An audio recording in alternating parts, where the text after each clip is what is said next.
Now today we are going to see chemical properties of alkyl halide. काल आपण physical properties of alkyl halide बघितल्या. आज chemical properties of alkyl halide बघूया. Alkyl halides, they are reactive and they show various kind of reactions. Okay, so now we are going to see chemical properties of alkyl halide आणि chemical properties of alkyl halide बघत असताना मी सांगितलं की alkyl halide reactive आहेत आणि ते अनेक वेगळ्या प्रकारच्या रिएक्शन्स दाखवतात. त्यातले पहिला प्रकार आज आपण बघणार आहोत, अभ्यासाला चालू करणार आहोत. त्याचं नाव आहे सबस्टिट्यूशन रिएक्शन. म्हणजे आपल्याला बघायचे substitution reactions of alkyl halide. What is substitution reaction? तर one atom or group of atom is replaced by another atom or group of atom. आता एक्सप्लेनेशन बघू. सबस्टेट साइडला, रिएक्टंट साइडला सबस्टेट मध्ये दिसत होतं की अल्किल ग्रुप एक्स ॲटम किंवा ग्रुप ऑफ ॲटम बरोबर आहे. किंवा आता आपण जर का हॅलोजनचा विचार केला तर हॅलोजन आहेत आणि हॅलोजन रिमूव्ह झालाय आणि त्याच्या जागी वाय मायनस आलेला आहे. हॅलोजन रिमूव्ह झालाय in the form of x minus. So x minus is replaced by y minus. म्हणजे एक्स मायनस जाऊन त्याच्या जागी वाय मायनस आलेला आहे. ओके, सगळ्यांना कळलं असेल. आता इथे सबस्टिट्यूशन रिएक्शन कशा पद्धतीने झालेली. सबस्टिट्यूशन रिएक्शन फार सोप्या आहेत, लक्षात ठेवायलाही अवघड नाही आहेत. आता अजून एक मला तुम्हाला सांगायचं आहे, नेहमी मी सांगतो जे लॉजिक, की सबस्टिट्यूशन रिएक्शन्स लिहिताना एक गोष्ट लक्षात ठेवा की सबस्टेटमधनं कोणीतरी बाहेर जाणार आहे आणि रिएजंटमधला कुठला तरी ॲटम किंवा ग्रुप ऑफ ॲटम तिथे जॉईन होणार आहे. आत्ताच्या केसमध्ये हॅलोजनचा आयन आहे, एक्स मायनस रिमूव्ह होणार आहे आणि त्याच्या जागी दुसरा फंक्शनल ग्रुप जाऊन आर प्लसला अटॅच होणार आहे. आता ऑब्विसली एक्स मायनस गेला म्हणजे आर प्लस उरला, त्याच्यामुळे वाय मायनस जाऊन आर प्लसला अटॅच होईल. हे सगळं मी बोललो, पण नेहमी लक्षात ठेवा रिएक्शन लिहिताना आपला जो फ्रेंडशिपवाला फॉर्म्युला आहे तो विसरू नका की कोण कोण फ्रेंड्स आहेत. सगळ्यांना माहिती की पोटॅशियम आणि हॅलोजन, सोडियम आणि halogen, they are good friends. त्याचबरोबर HOH, हायड्रोजन आणि halogen, they are good friends. त्याच्यामुळे जेव्हा हॅलोजन बाहेर पडेल त्यावेळेस तो पोटॅशियम किंवा सोडियम हे जर का रिएजंट साईडला असतील तर त्यांच्याबरोबर बॉन्ड फॉर्म करून बाय प्रॉडक्ट तयार करेल आणि उरलेले जे लोक असतील ते प्रॉडक्ट तयार करतील. हे आता आपण उदाहरणासहित बघूया. पहिली केमिकल प्रॉपर्टी बघूया. हे फ्रेंडशिपवाले बॉन्ड विसरू नका. जर का बाय प्रॉडक्ट आपण बाजूला काढू शकलो तर उरलेला जो काही ॲसिड उरलाय रिएक्टंट साईडला ते मिळून प्रॉडक्ट तयार करतील. परत एकदा मी सांगतोय, अगोदरही बोललोय की याचा मेकॅनिझमशी जरी संबंध नसला तरी रिएक्शन लिहिण्यासाठी म्हणून या गोष्टी आपल्याला मदत करतील. ओके, परत एकदा मी सांगतोय, याचा मेकॅनिझमशी संबंध नसला तरी पेपरवरती रिएक्शन लिहायला या गोष्टी आपल्याला मदत करतील. अजून एक, आत्तापर्यंत जेव्हा आपण preparation methods of alkyl halide बघितल्या तेव्हा alkyl halide हे प्रॉडक्ट साईडला आपल्याला दिसत होते. Means whenever we are studying preparations of alkyl halides, we have alkyl halides on product side. Now we are studying chemical properties of alkyl halides. So substrate is definitely will be a alkyl halide. म्हणजे alkyl halide हेच आपलं substrate असणार आहे. आणि आता chemical properties मध्ये alkyl halide हे आपल्याला रिएक्टंट साइडला दिसतील. पहिली केमिकल प्रॉपर्टी किंवा पहिली रिएक्शन आहे कोणाची, अल्किल हॅलाइडची. ती आहे ॲक्वियस पोटॅशियम हायड्रॉक्साईड किंवा ॲक्वियस सोडियम हायड्रॉक्साईड बरोबर. म्हणजे आता जी पहिली रिएक्शन आहे ती आहे विथ ॲक्वियस सोडियम हायड्रॉक्साईड और aqueous potassium hydroxide.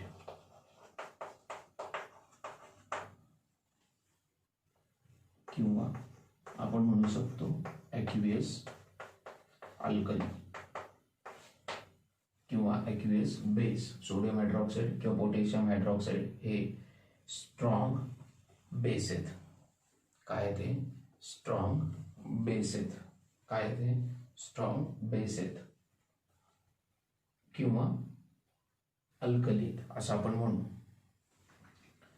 आता रिएक्शन जेव्हा अल्किल हॅलाइड्स म्हणजे RX when boiled म्हणजे उकळले कोणाबरोबर, ॲक्वियस KOH बरोबर.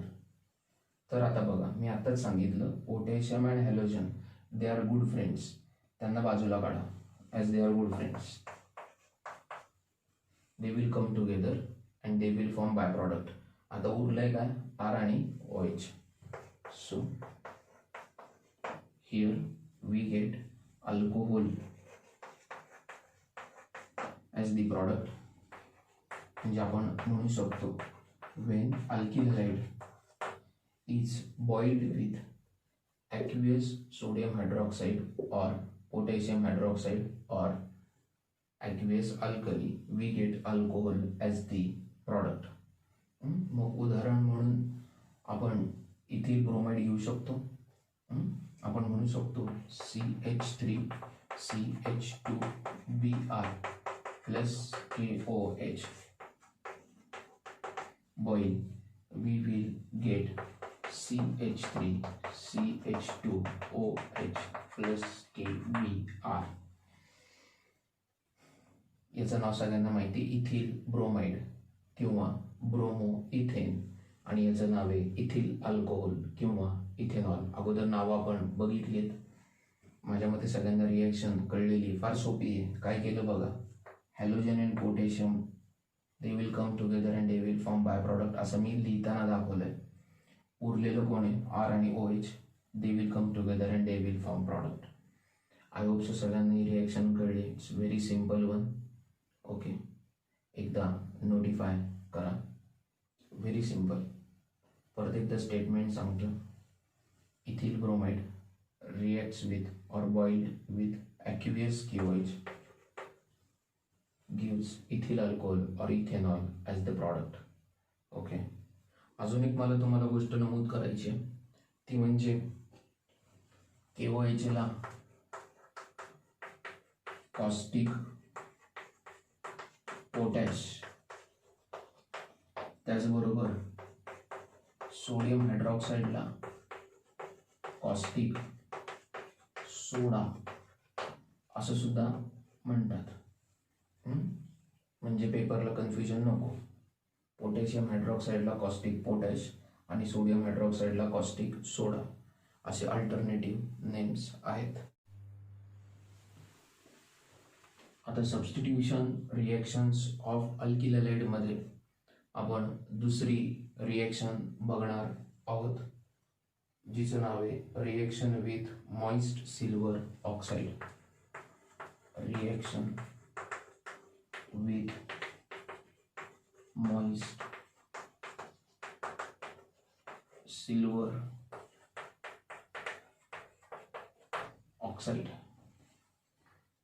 मॉइस्ट सिल्वर ऑक्साईड बरोबर आता रिएक्शन असणार आहे alkyl हॅलाइडची.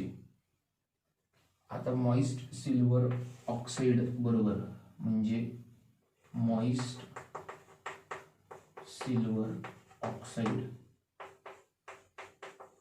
acts as a silver hydroxide. आणि मॉइस्ट म्हणजे मॉइस्ट सिल्वर ऑक्साईडमुळे आपल्याला हे सिल्वर हायड्रॉक्साईड आपल्याला दिसणार आहे, हे लक्षात ठेवा.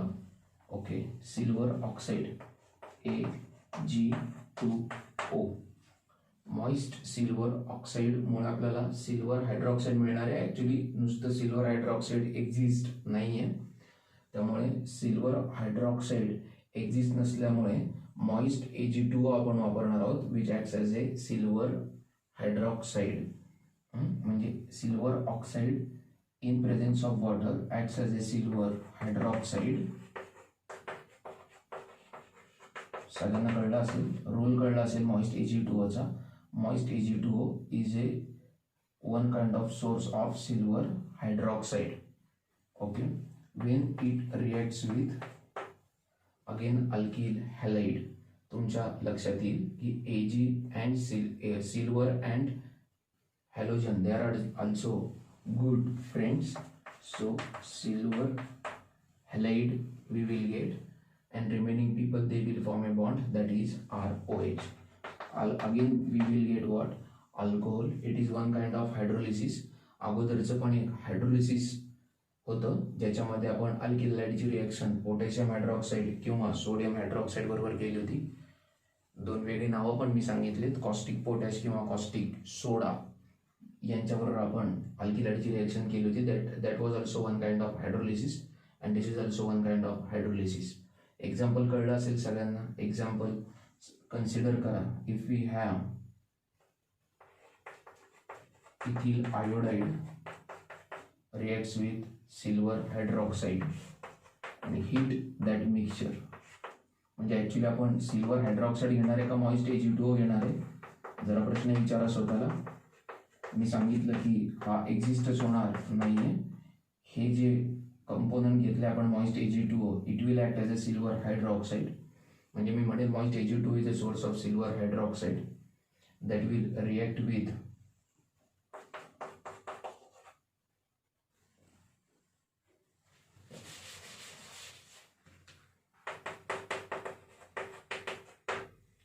that silver hydroxide will react with ethyl iodide or iodoethane. परत एकदा फ्रेंडशिप वाला फॉर्म्युला वापरा. Silver and iodine they are good friends. Remaining people they will come together and they will form a bond.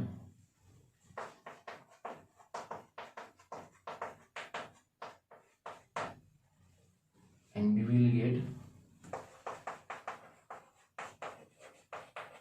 ethyl alcohol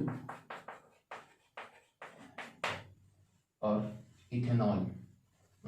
हे कळलं असेल सगळ्यांना. फार सोपी रिएक्शन. ओके, अजून एक मला तुम्हाला सांगायचं आहे की सिल्वर आणि आयोडीन मी लक्षात ठेवण्यासाठी सांगतोय. परत एकदा मी अंडरलाईन करून सांगतोय, पेपरला रिएक्शन आपोआप सुचली पाहिजे. सिल्वर आणि आयोडीन मी बाजूला काढले की जे उरले ते मी प्रॉडक्ट म्हणून देणार. एवढी सिंपल फिलॉसॉफी आहे माझी. ओके, ठीक आहे. आता बघूया तिसरी chemical property.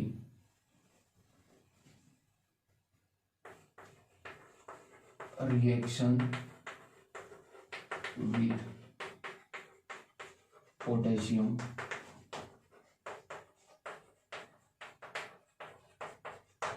cyanide. Reaction with potassium cyanide. कोणाची रिएक्शन? ऑब्वियसली अल्किल हॅलाइडची. Alkyl halide when treated with potassium cyanide, alcoholic potassium cyanide, and boil the mixture of alkyl halide and alcoholic potassium cyanide. Okay, we will get alkyl cyanide as the product. आता इथं पण मी सांगितलं ते logic workout होतं बघा. Potassium आणि halogen good friends, bye product उरला कोण, आर आणि CN वापरला. ओके, सबस्ट्रेट कोण आहे आपलं, अल्किल हॅलाइड. अल्किल सायनाइडला अजून एक नाव देऊ शकतो आपण, अल्केन नायट्राइल्स. ओके, फार सिंपल सांगितलंय मी. K and X comes together, they will form byproduct. Remaining people R and CN, they will form a bond. Alkyl cyanide और अल्केन नायट्राइल मिळतील आपल्याला. अल्कोहोलिक सोल्युशन घेतले पोटॅशियम सायनाइडचं, बॉईल केलेलं आहे. एक रिएक्शन घेऊया एक्झाम्पल म्हणून. नाव जरा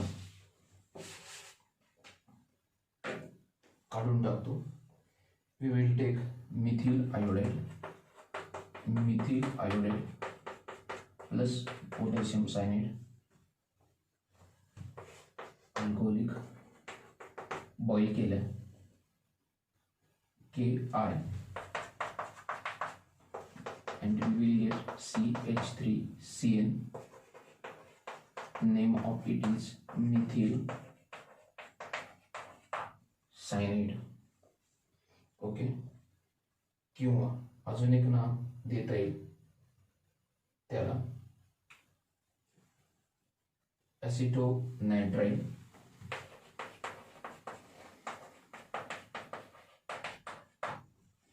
and one more name we can give. मी मागाशी सांगितलं की अल्केन नायट्राइल म्हणतात, तर 2 कार्बन आहेत म्हणून इथेन आणि मग नायट्राइल. मिथेन नायट्राइल नाही म्हटलं, 1 and 2 म्हणून इथेन नायट्राइल.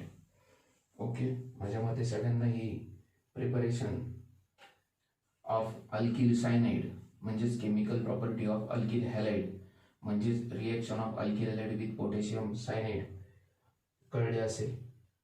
म्हणजे आज आपण 3 केमिकल प्रॉपर्टीज बघितल्या. पहिली केमिकल प्रॉपर्टी होती ज्याच्यामध्ये alkyl halide that react or boiled rather with potassium hydroxide aqueous solution घेतलं होतं आपण आणि आपल्याला अल्कोहोल हे प्रॉडक्ट मिळालं होतं. दुसऱ्या केसमध्ये आपण अल्किल हॅलाइडची रिएक्शन ही मॉइस्ट सिल्वर ऑक्साइड बरोबर केली होती. त्याच्यातनं सिल्वर हायड्रॉक्साइड रिएक्ट झालं होतं अल्किल हॅलाइड बरोबर आणि त्या केसमध्ये सुद्धा अल्कोहोल हेच प्रॉडक्ट मिळालं होतं. तिसऱ्या केसमध्ये आपण अल्किल हॅलाइडची रिएक्शन ही अल्कोहोलिक KCN बरोबर केली होती आणि त्यावेळेस सुद्धा बॉईल केलं होतं मिक्सचर आणि आपल्याला अल्किल सायनाइड आणि पोटॅशियम हॅलाइड अशा पद्धतीने प्रॉडक्ट अँड बाय प्रॉडक्ट मिळाले होते रिस्पेक्टिव्हली. उद्या अजून केमिकल प्रॉपर्टीज बघूया. धन्यवाद.